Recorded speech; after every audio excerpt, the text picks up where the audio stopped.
If their cities breathe peace, why are their skies armored?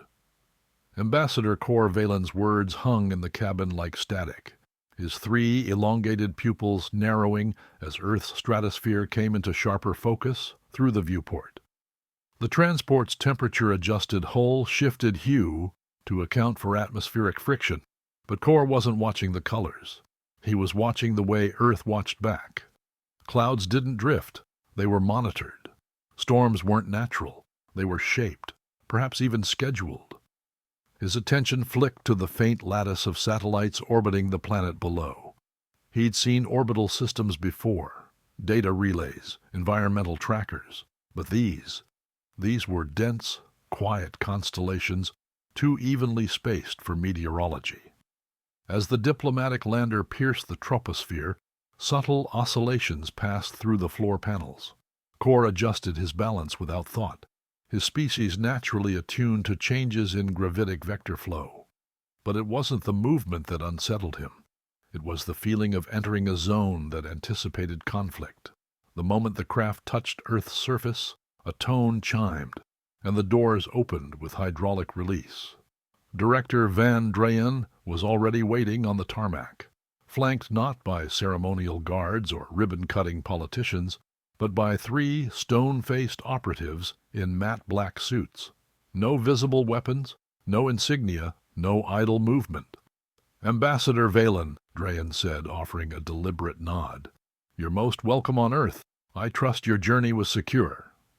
Khor stepped down the platform, his gait fluid, voice level. "Your orbital shielding layer refracted our entry path twice before recalibrating. We were not informed of adaptive barrier tech integrated into civilian airspace."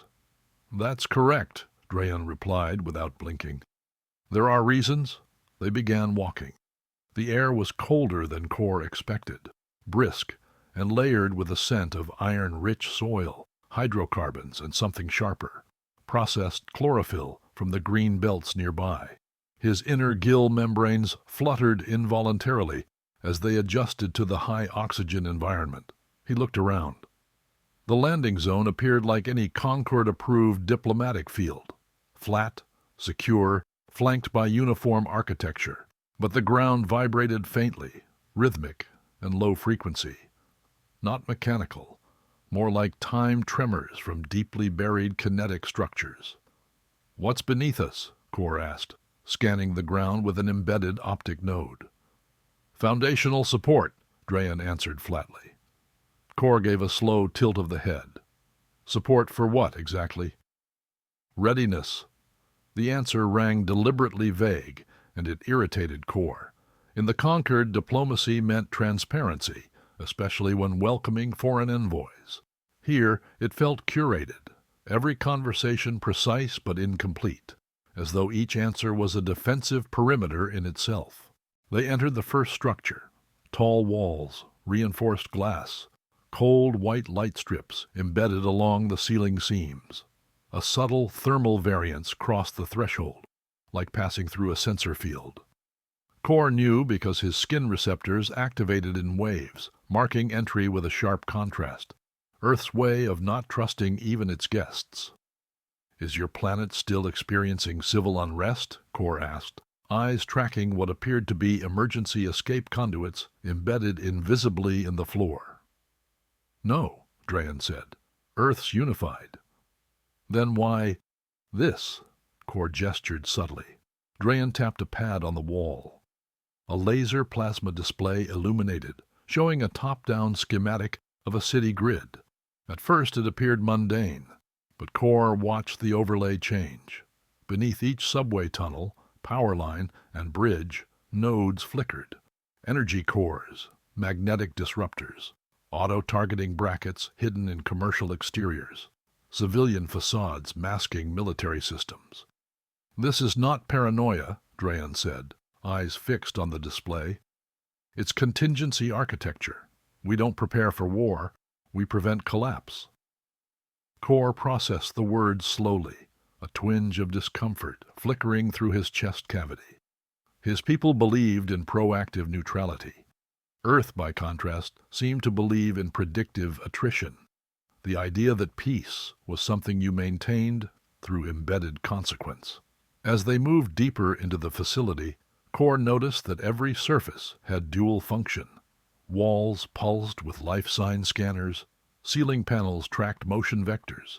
Even the water dispensers had micronutrient chemical tags, likely designed to trace potential threats or identify sabotage through bioresidue.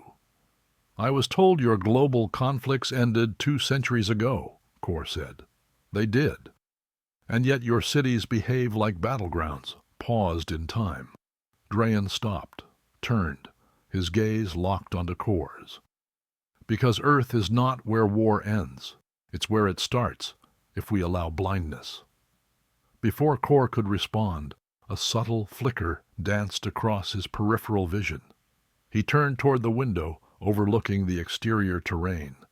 A momentary shimmer in the atmosphere, a warping, a kind of angular distortion. He squinted. The sky above the landing zone rippled, just briefly, as if some unseen lens adjusted its focus. There was no sonic disturbance, no signal breach. But Khor's internal lens implant registered a microthermal burst pattern, localized, artificial, and precisely triangulated. "Director," he said carefully, "did your shielding system just recalibrate?" Drayen followed his gaze without surprise. "A drone left low orbit without identification markers. Our Skynet adjusted. Passive, not aggressive."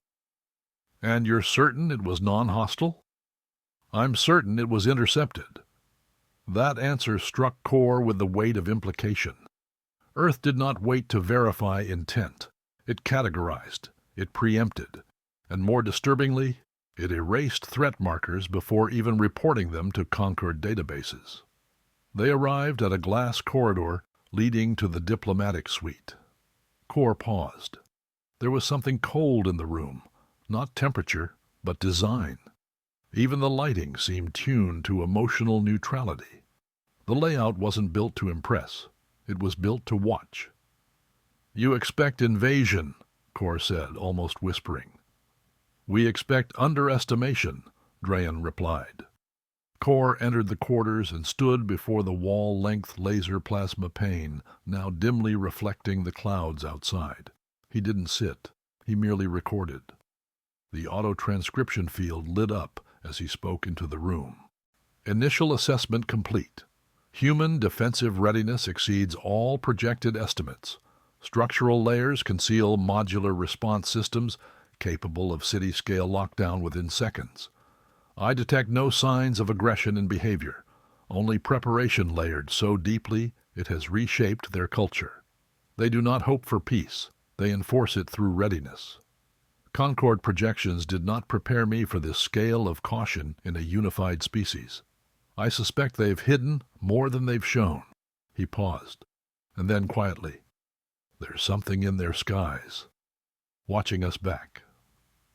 As night draped over the horizon, Khor stood in still silence, aware of how quiet the earth seemed on the surface. But beneath that silence, he now recognized the rhythm of something else, something old, hardened, and patient. Earth wasn't just armed, it was waiting. The corridor lights dimmed behind them as the reinforced doors sealed the diplomatic suite. Earth's silence wasn't natural, it was engineered. Khor Valen stared at the night sky through the laser plasma pane, watching cloud bands fracture and reform under artificial jet streams. Somewhere above those clouds, a system had just removed a drone without fuss, ceremony, or announcement. That wasn't defensive. It was surgical. The next morning, Director Vann Drayen waited near the transport platform, hands behind his back. "We've arranged a tour of what we call the adaptive zone sectors," he said as Khor approached. "I assume they won't be labeled," Khor replied, eye ridges flexing in suspicion. Drayen allowed a thin smile. "We believe in quiet architecture." A civilian skimmer approached, its frame whispering across the pavement like a water shadow. Inside, a third human waited, tall, angular, with short-cropped silver hair and a voice that seemed forged for command. Ambassador Valen, the man greeted. Commander Eric Solvar. I'm responsible for systems integration and forward infrastructure. Khor stepped in without reply, seating himself across from them. As the vehicle launched, its side panels flickered into a wide-spectrum view of the city's understructure, revealing schematics overlaid in green trace lines. Heads-up data streamed silently. I expected to visit a military compound, Khor said, watching the city glide past in layers. Solvar leaned forward. This is one. You just haven't seen the uniform. Outside, children played in parks with kinetic toys that subtly emitted interference pulses. Pedestrian footpaths ran adjacent to pressure-sensitive mesh roads. Trees were spaced evenly, not for aesthetic, but for coverage. Drone ports were disguised as lampposts. What looked like a sculpture garden doubled as an automated staging grid. Your defense facilities are embedded in recreational zones? Khor asked. Solvar nodded. War favors visibility. We deny it. You won't find bunkers. You'll find environments that don't permit occupation. That's doctrine. And what doctrine is that exactly? The commander activated a console. A map of the district bloomed onto the pane between them. Heat zones, energy flux, gravitational variance, each block designed to restrict or redirect hostile incursion. Our walls are illusions, Solvar explained. We don't block entry. We make control impossible. The vehicle dipped into a tunnel marked as a logistics center, but what greeted them underground was a full-scale command grid, rows of analysts facing cascading data interfaces, each person monitoring live feed patterns, anomaly spikes, and incoming probabilistic threat models. Is this a defense drill? Khor asked. No, Solvar answered, and this is Tuesday. Khor stepped closer to one of the displays where real-time shifts tracked minor orbital bodies. This level of readiness during peace? There's no peace, Drayen corrected from behind. Only intervals between pattern disruptions. Arix led him further into a chamber that pulsed with low-grade resonance. Walls were curved, matte-surfaced, and oddly structured. It felt spatially off-balance. We call this sector Inertial Sync 1, Solvar said, walking with hands behind his back. If an object attempts energy-based relocation, teleportation, phase shift, slipstream insertion, it's scattered. Scattered? As in never reformed. Khor took a moment before replying. And you install these in cities? We install them where resources exist to maintain stability. Urban density is our stabilizer. It dawned on Khor. Earth had not just embedded traps, it had woven countermeasures into its ecosystems. Cities weren't protected. They were weapons. You simulate invasions?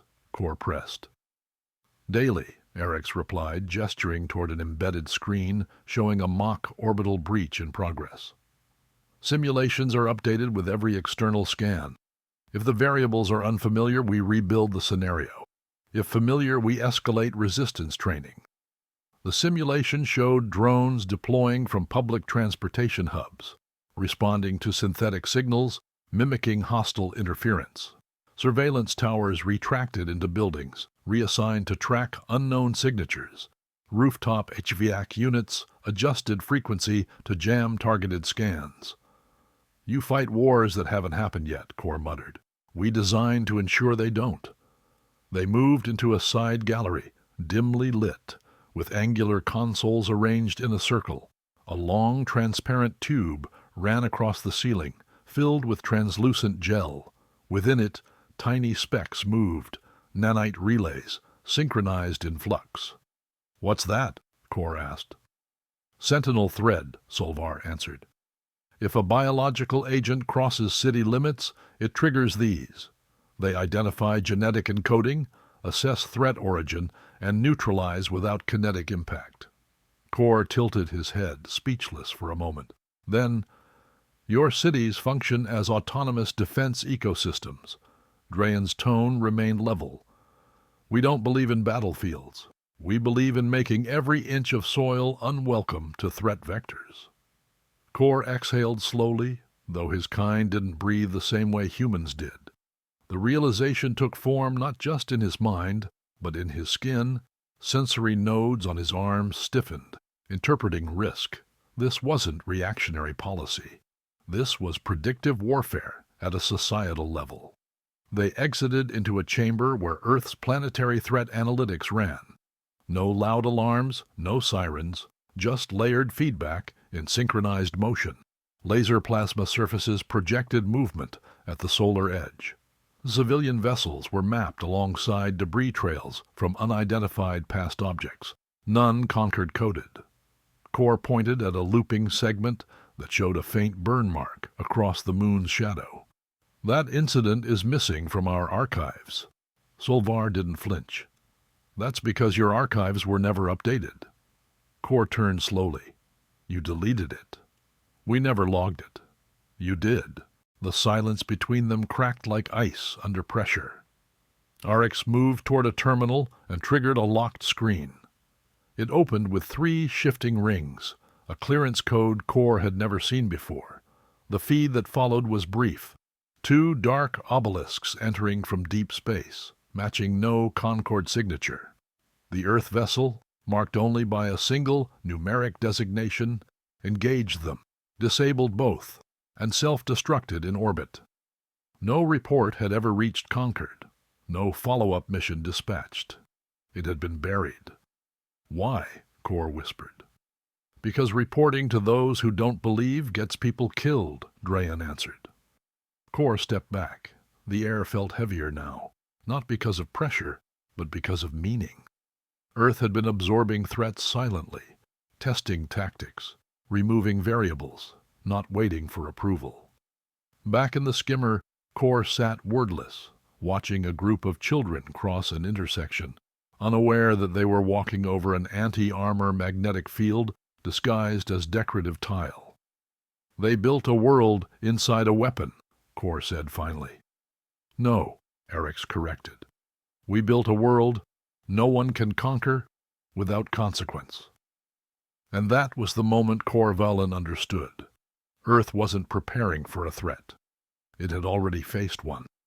They built a world no one can conquer without consequence. Khor Valen sat motionless in the returning skimmer, that phrase echoing in the quiet chamber like an unfinished equation. It wasn't just strategic, it was philosophical. Earth's infrastructure wasn't prepared for invasion. It anticipated inevitability. Director Vann Drayen remained silent, eyes trained ahead, as if already moving through tomorrow's contingencies.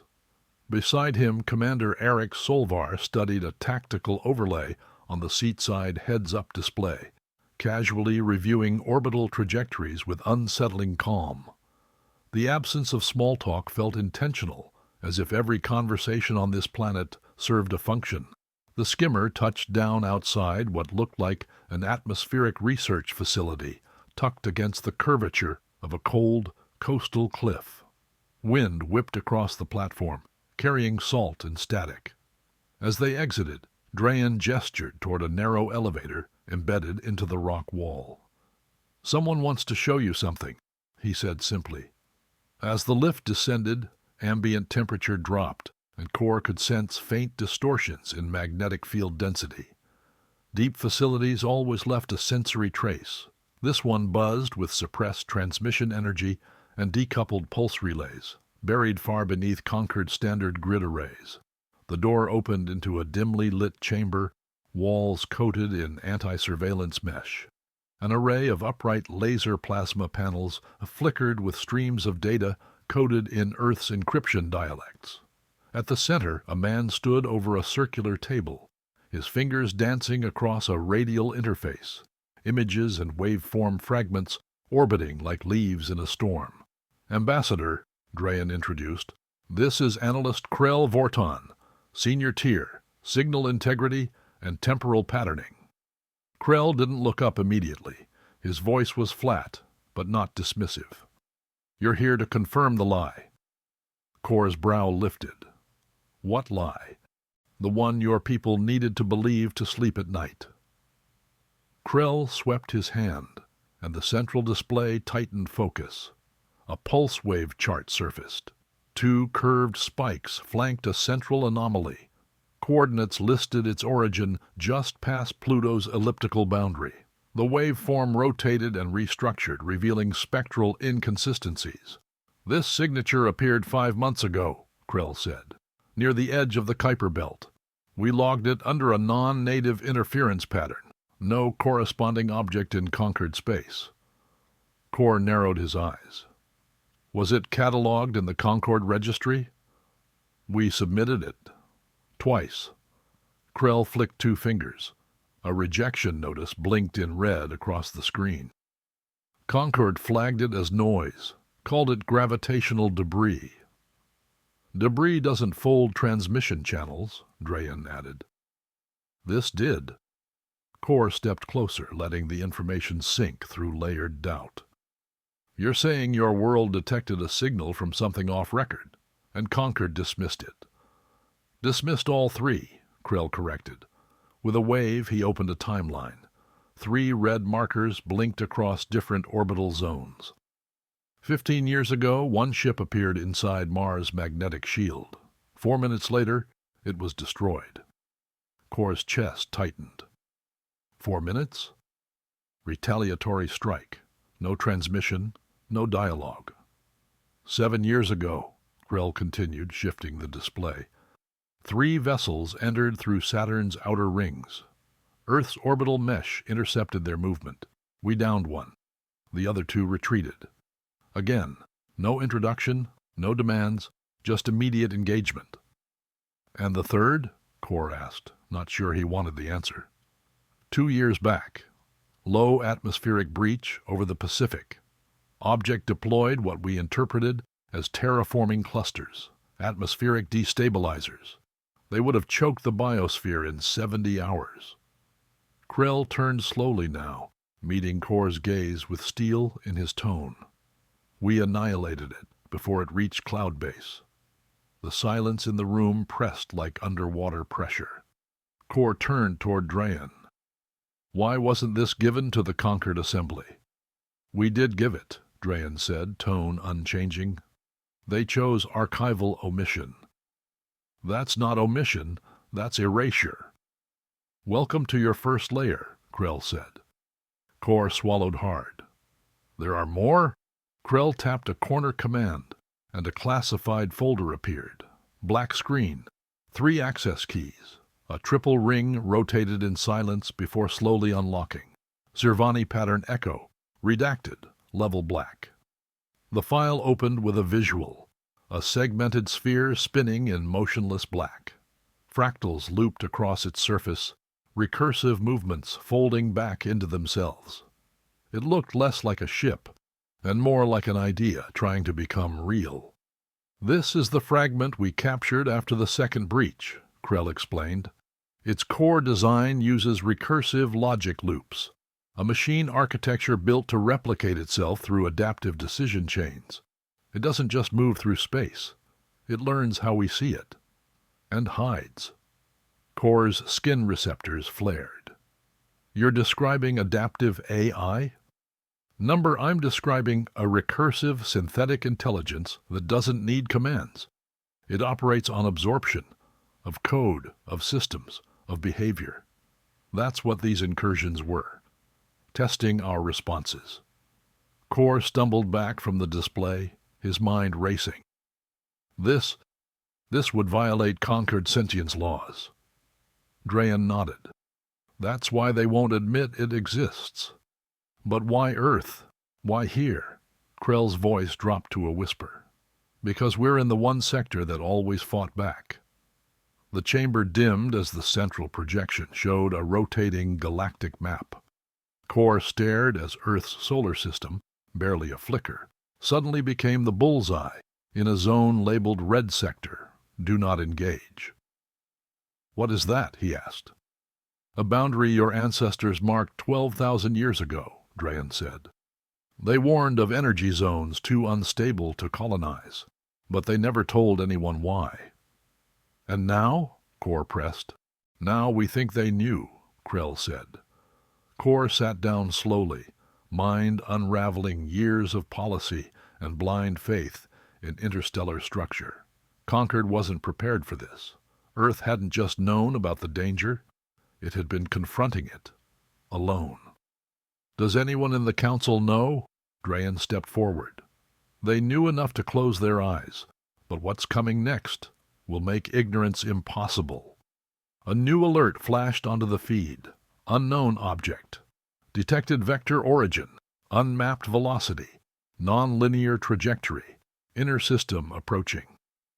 Krell's fingers flew across the console.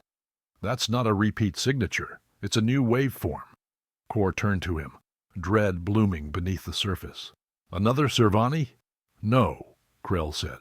Or worse, an evolved form. Khor stared into the swirling data, the false calm unraveling beneath Earth's sky. This wasn't paranoia. It was protocol born from experience. And now the Conquered had no choice but to face what Earth already had. The future wasn't waiting. It was inbound. The alert still lingered on the laser plasma panel when the chamber lights dimmed to critical response mode. Khor Valen stood frozen, the streaming telemetry of the unknown object pulsing behind his eyes like a drumbeat growing louder by the second. Krell Vorton dismissed the feed with a sharp gesture. It's not coming to us, he muttered. Not yet, but it's watching. Khor turned to Drayen. This is a declaration. It may not be verbal, but it's deliberate. Drayen didn't deny it. It's the fourth pattern within a decade. We stopped waiting for words. A reinforced corridor opened behind the analyst bay. Drayen nodded. You want the full answer? Follow me. They walked through a narrowing steel passage where the walls absorbed sound with eerie completeness. No echo, no return. Just a long descent into the most protected vault Earth had ever constructed. Khor's sensory filaments picked up irregular temperature gradients, subtle oscillations in gravimetric alignment. The very architecture here shifted, soft adjustments that suggested the building was actively responding to their presence. At the base of the corridor stood a sealed trilock vault flanked by autonomous sentry towers. No guards, no ceremony. Project Shatterline, Drayen said, pressing his palm to the biometric field. A blast of warm air met them as the chamber doors parted, revealing a circular command center suspended in a suspended magnetic array. Dozens of platforms hovered mid-air, their surfaces projecting high-density defense telemetry. On the central dais stood Commander Arix Solvar, arms crossed, surveying a full globe rotation of Earth's defensive spine. Knew you'd come here eventually, Solvar said without turning. He's ready, Drayen replied. He asked the right question. Khor stepped forward, eyes locked on the slowly spinning projection of Earth. But this wasn't the planet as he'd seen it from orbit. This version showed the hidden lattice, defensive lines interwoven across land, sea, and sky. Glowing nodes marked deep ocean installations. Outer rings tracked satellite constellations. A faint red ring encircled the moon, tagged as Fail Deadly Response Layer Alpha. Solvar pointed to it. Those are quantum-linked satellite interceptors. No remote control, no human delay. If any hostile signature breaks threshold parameters, they react, immediately. Khor blinked. React how? By initiating terminal denial, Drayen answered. They're hard-coded to ensure nobody wins, not even us. You've created a system that could destroy your own civilization? No, Solvar said. We created one that ensures invaders can't steal it. He brought up the next layer. Deep-sea launchers camouflaged under tectonic plates. These are kinetic-tied missiles. They fire upward, using plate displacement and hydromass acceleration. No fuel trails, no electronic signature. Khor stared. You've turned your oceans into weapons. Solvar nodded. Faster-than-light threats don't give you warning, so we stopped planning for warning. On another console, A display rotated to reveal a silent feed from a space station drifting far beyond Mars' orbit. It shimmered intermittently, partially cloaked in refracted light.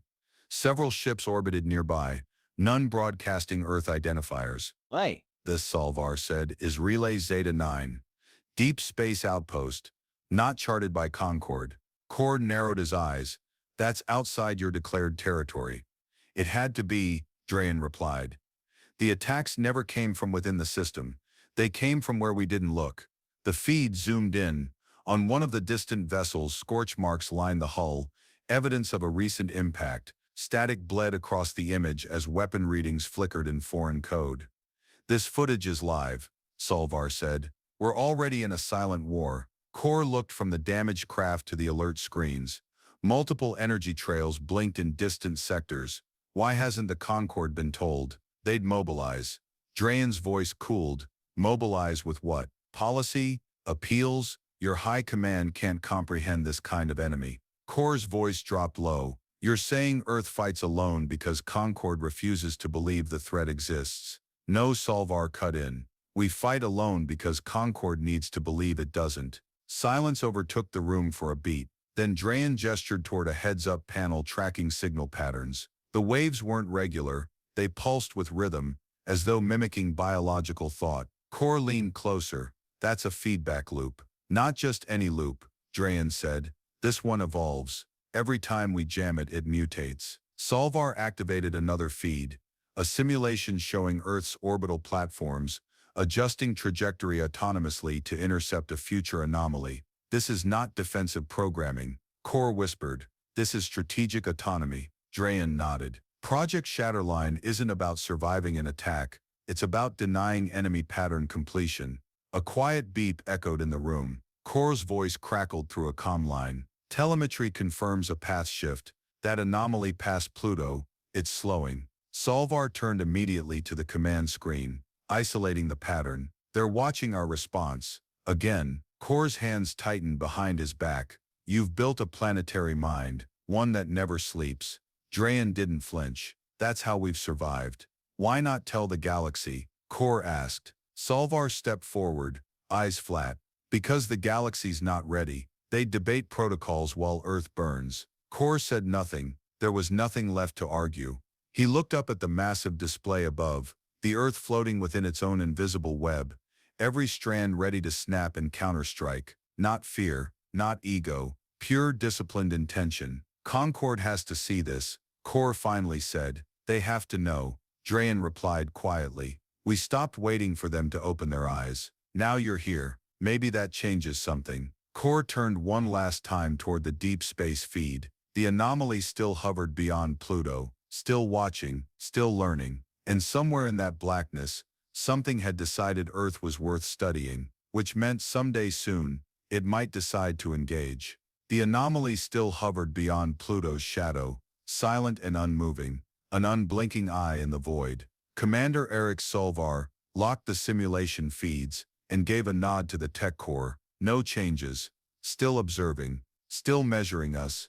In the center of the war room, Ambassador Khor Valen stood motionless. He'd come to Earth to understand why humans were armed. Now he was wondering why the Concord hadn't been. A soft pulse lit the comm console at the rear of the command platform. The signal shimmered with trip-coded encryption. Concord Diplomatic Core, high clearance. Khor moved swiftly toward the interface. He didn't need to ask who it was. Only one voice held that level of institutional gravity. Council Leader Jor Envek. Khor greeted as the laser plasma feed formed his superior's face. Older Concordian's features were drawn tighter than usual. This transmission is off record. I understand. Envek took a long breath. We have reviewed your submitted reports. They contain threads, long buried. Then they are not new, Khor said quietly. They are old enough to fear, Envek replied. Listen carefully. 12,000 years ago, during the Concord's second expansion wave, our surveyors detected regions of deep space instability, systems that registered gravitational anomalies, magnetic inversion, and residual traces of high-scale kinetic events. Earth's solar system, Khor said. Envek nodded slowly. That sector was flagged red. The term wasn't symbolic. It was operational. No entry, no contact, no colonization. We erased it from the common charts to avoid speculation. Khor's skin receptors pulsed with alarm. You deleted Earth's region to hide the danger. No one knew what caused it, Envex said. The council of that era decided silence was safer than theory. And now you sent me here into a sector your ancestors feared enough to erase. Envex's tone dropped. We never thought anything would develop there. It did, Khor snapped. And it didn't just survive. It evolved into the most heavily defended world I've ever seen. Drayen, listening behind him, didn't interrupt. Envex's gaze narrowed. Two they know, they've known for decades, Khor said. They didn't wait for our help. They stopped expecting it. The council leader's face dimmed as he leaned forward, shadows cutting across his jaw. You must return. Deliver your findings in person. I will, Khor said. But it may already be too late. At that moment the chamber light shifted, not flickering, but cycling through a combat-coded rhythm. Khor Valen's voice came through the internal channel. Pattern lock confirmed. New contact. Not a scan, not a probe. It's movement. Solvor stepped to the tactical map, bringing up the live feed. The anomaly beyond Pluto no longer drifted. It accelerated. Fast. Khor turned to Drayen. Traction confirmed. We've seen this before, Drayen replied. Eyes already moving to system-wide protocols. They measure, then they push. Concord's border is next. On the command panel, red arcs swept across the solar edge, each marking vector routes that led not to Earth but through Earth toward outer Concord stations.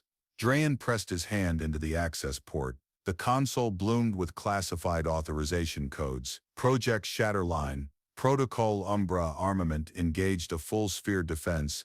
Lattice encircled the planet on the heads-up display. Satellites armed. Kinetic stations calibrated. Failed deadly tripwires active.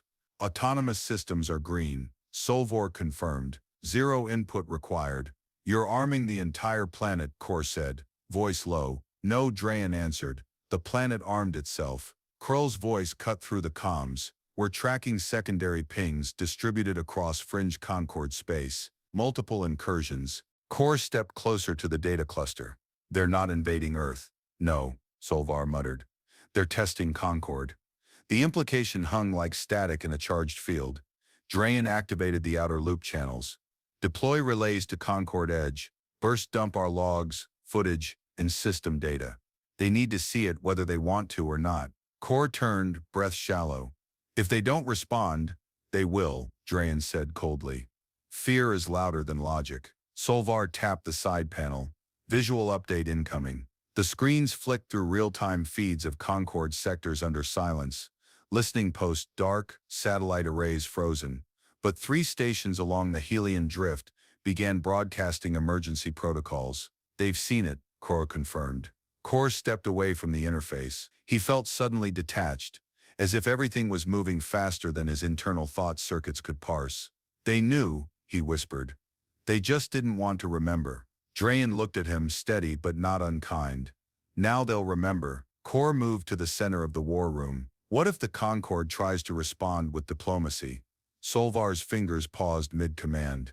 Then they won't survive the second wave. Drayen keyed in one last command, and the planetary defense grid flickered across the central laser plasma projection. Not as a threat, but as a warning. Each node represented restraint, that Earth's design wasn't to provoke, but to withstand. You understand now, Drayen said, his voice lower, almost distant. Khor nodded once. This planet doesn't build weapons to conquer. No, Drayen said. We build them to ensure no one else does.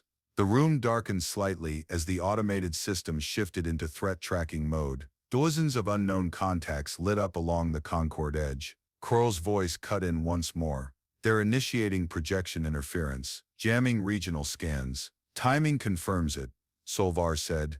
This is not observation, it's coordination. Khor closed his eyes, briefly. He had come to ask why Earth was armed. Now he understood. They had no choice. Because long before the Concord was formed, something had already passed this way, and Earth had been born in its shadow. Now the shadow had returned.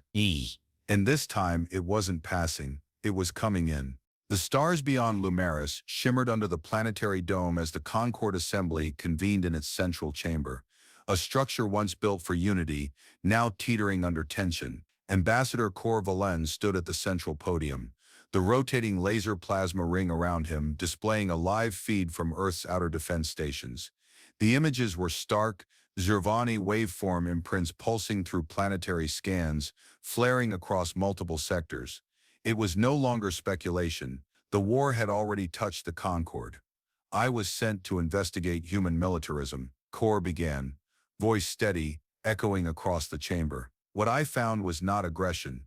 It was survival, measured in architecture, in algorithm, in silence. The chamber erupted instantly. Representative Vescron, the Vidian delegate, rose from his curved Tier 3 rows up. His 4 extended ocular stalks gleamed under the ambient skylight. This is a manipulation, he barked. Earth builds deterrence not for defense but dominance. Moderator Quen Talvek tapped his staff against the base console. Order will be maintained. Khor raised a hand. Let me finish. Vesk jabbed a finger toward the Earth delegation seated along the outer ring.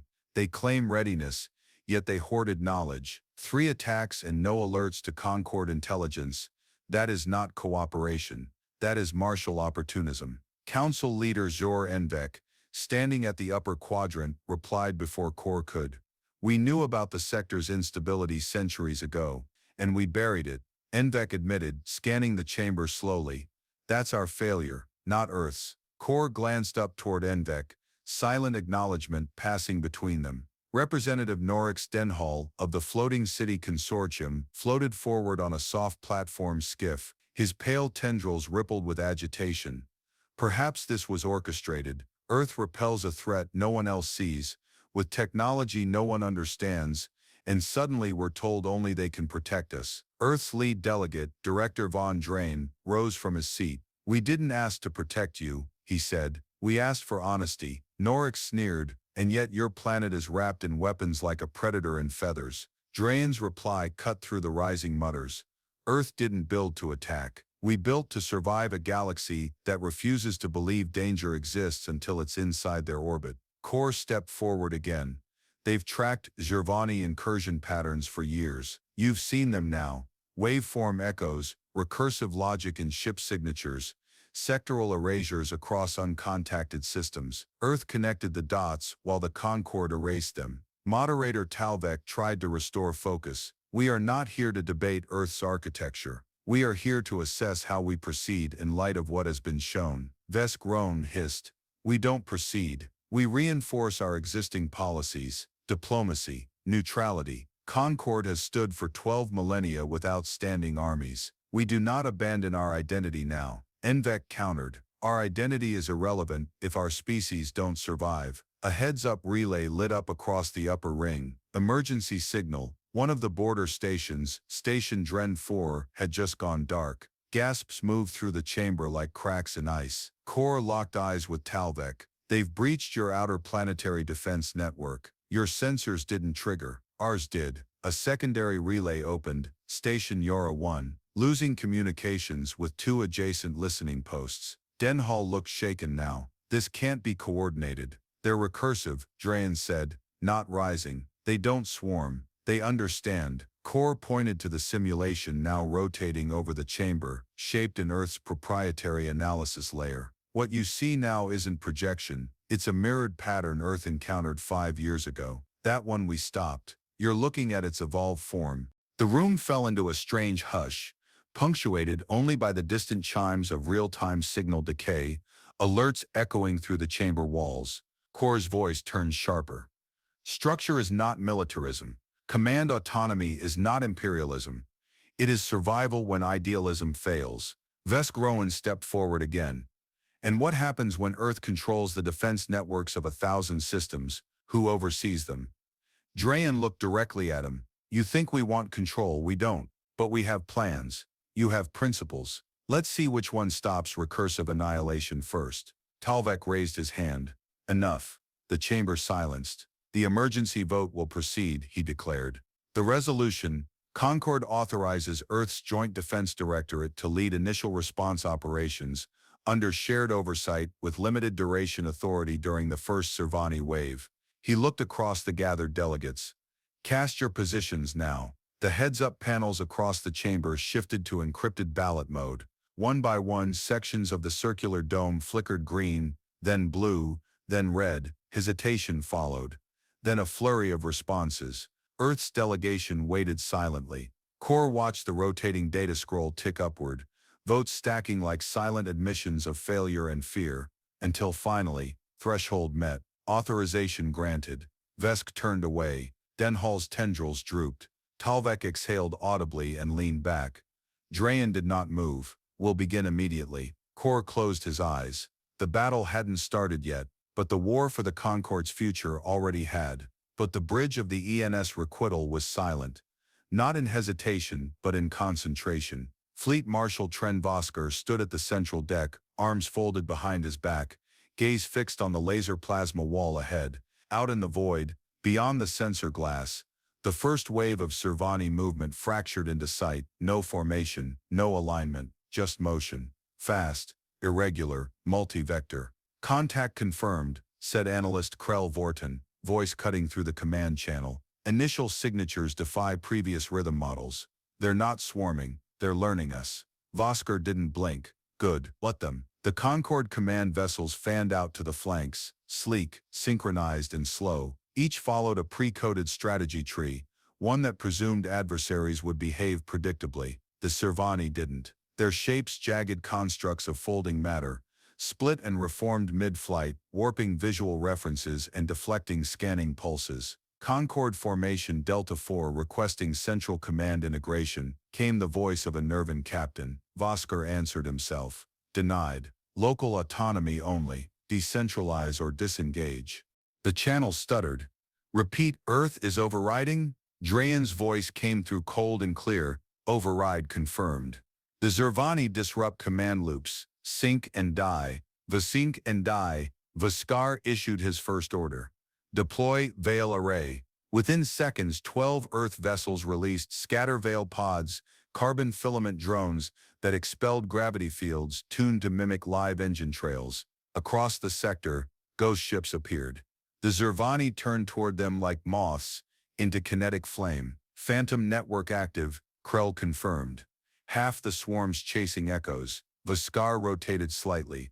And the rest? They're dipping toward the Concord flank. Probable bait test. Expected. Release the sync anchors. Across 2 zones, Earth strike groups inverted drive signatures and shut down thermal outflow, vanishing into pre-positioned gravity wells hidden behind dead satellites. The maneuver was centuries old, Cold War relic theory, but it worked. The enemy overshot. Concord vessels, meanwhile, began to split. Without live targeting or fluid maneuver doctrine, their formations fractured. One vessel, Luminar's Crest, took a hard impact, lost power, and began drifting toward a solar current. Vaskar barked, redirection window, 2 seconds. Anyone near it? ENS War Dancer within radius, a junior officer replied. Vaskar snapped, command to local pilot, inject spin, sacrifice forward thrusters. The War Dancer twisted its frame and shoved against its own inertia, slamming shoulder first into the Luminar's side, bouncing it back into stabilizer range. No orders from above. Just real-time autonomy. That's what Earth trained for.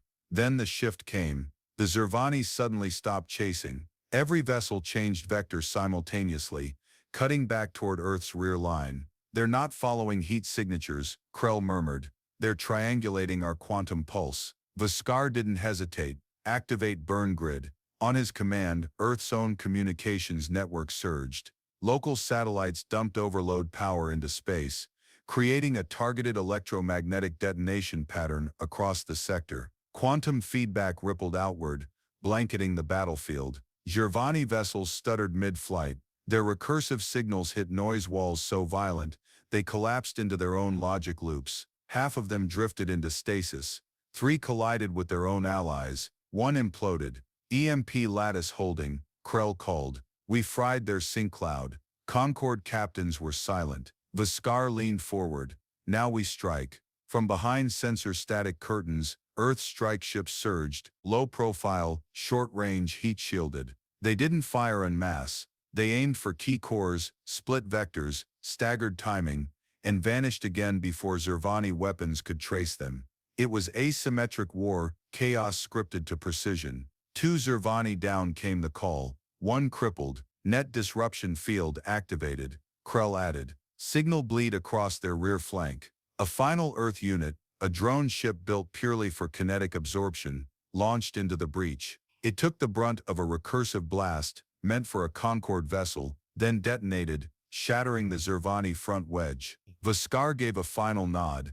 End it. 12 ships encircled the disabled Zervani unit. Their weapons weren't charged to destroy, but to contain. Energy sink nets wrapped around the frame, dragging it into a stasis cocoon. The AI's recursive pulse slowed, unable to reroute in isolation. Krell spoke softly, 1 core intact.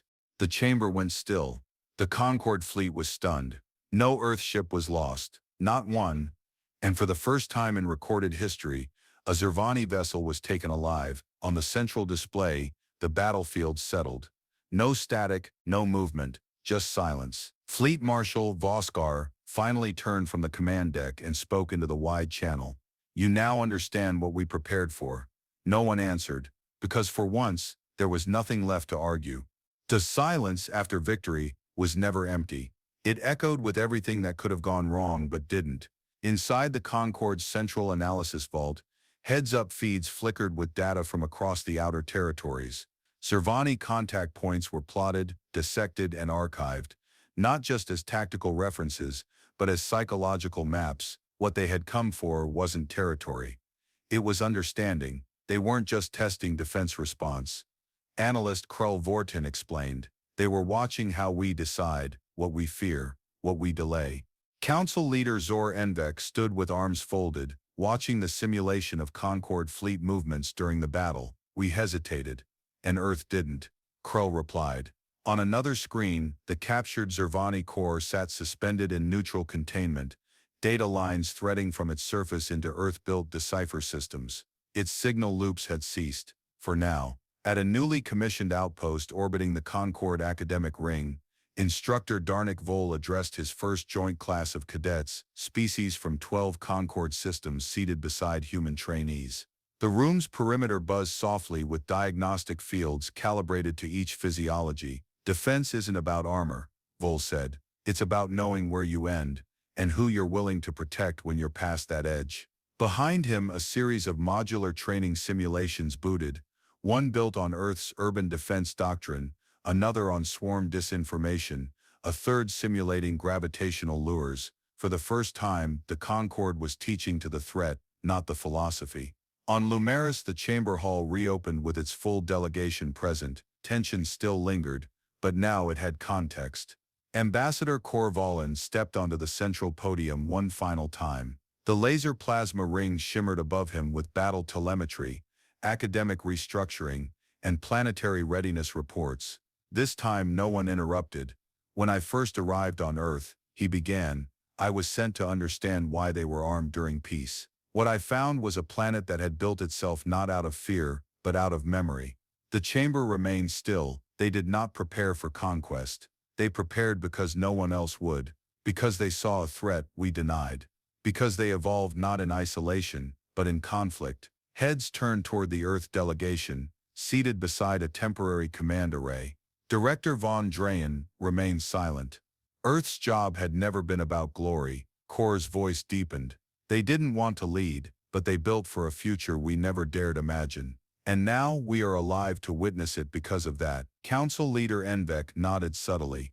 The vote was already history. Earth's Joint Defense Directorate now held shared command of Concorde's response infrastructure, but data protocols once firewalled were now shared. Earth's AI subroutines, Concorde's interspecies neurometrics, blended into joint navigation platforms. Fleet Marshal Tren Voskar oversaw the first hybrid formation, 12 human ships flanking 8 Concorde cruisers, distributed command, real-time autonomy, no central nexus to disrupt. The Concorde ships had adopted Earth's asymmetric maneuver training. Even their control rooms had changed, fewer command thrones, more tactical teams rotating stations every 90 minutes. In orbit, Earth satellites were now paired with Concorde relay beacons, linked in unison, signal redundancy multiplied. Response windows cut in half. The message was clear. Earth didn't just save the Concorde, it changed it. Atop the relay observation tower, Khor stood with Drayen. Below them, the new cadet corps ran zero-gravity drills through a rotating platform, half designed by humans, the rest by Concorde engineers. The blend worked. "We were wrong," Khor said. Drayen glanced sideways. "About Earth, about ourselves.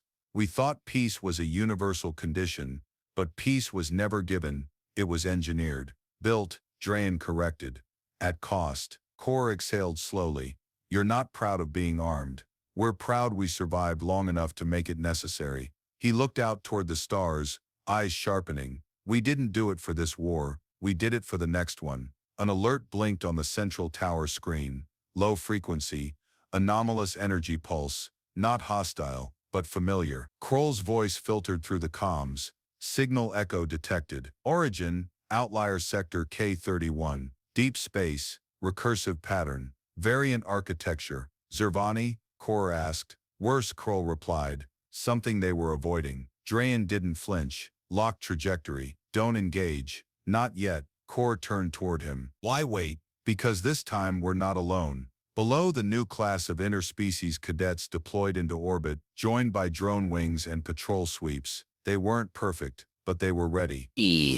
In the assembly hall, Envec recorded the final briefing. Concorde doctrine has shifted. Decentralized autonomy is now fleet standard. All command species will adapt asymmetric protocols within the next cycle. At the training center, Vol uploaded the first full Earth-converted doctrine packet to Concorde's secure archive. He labeled it simply, Buffer Strategy, Doctrine Earth. The title said everything. Earth had never wanted to lead the galaxy. They had just chosen to survive long enough to teach it how. Khor returned to the assembly platform once more, addressing the final question that had haunted the Concorde since his first transmission. They asked why Earth was armed, he said, eyes scanning the silent room. The better question was, what would have happened if they weren't? And now no one needed to ask again.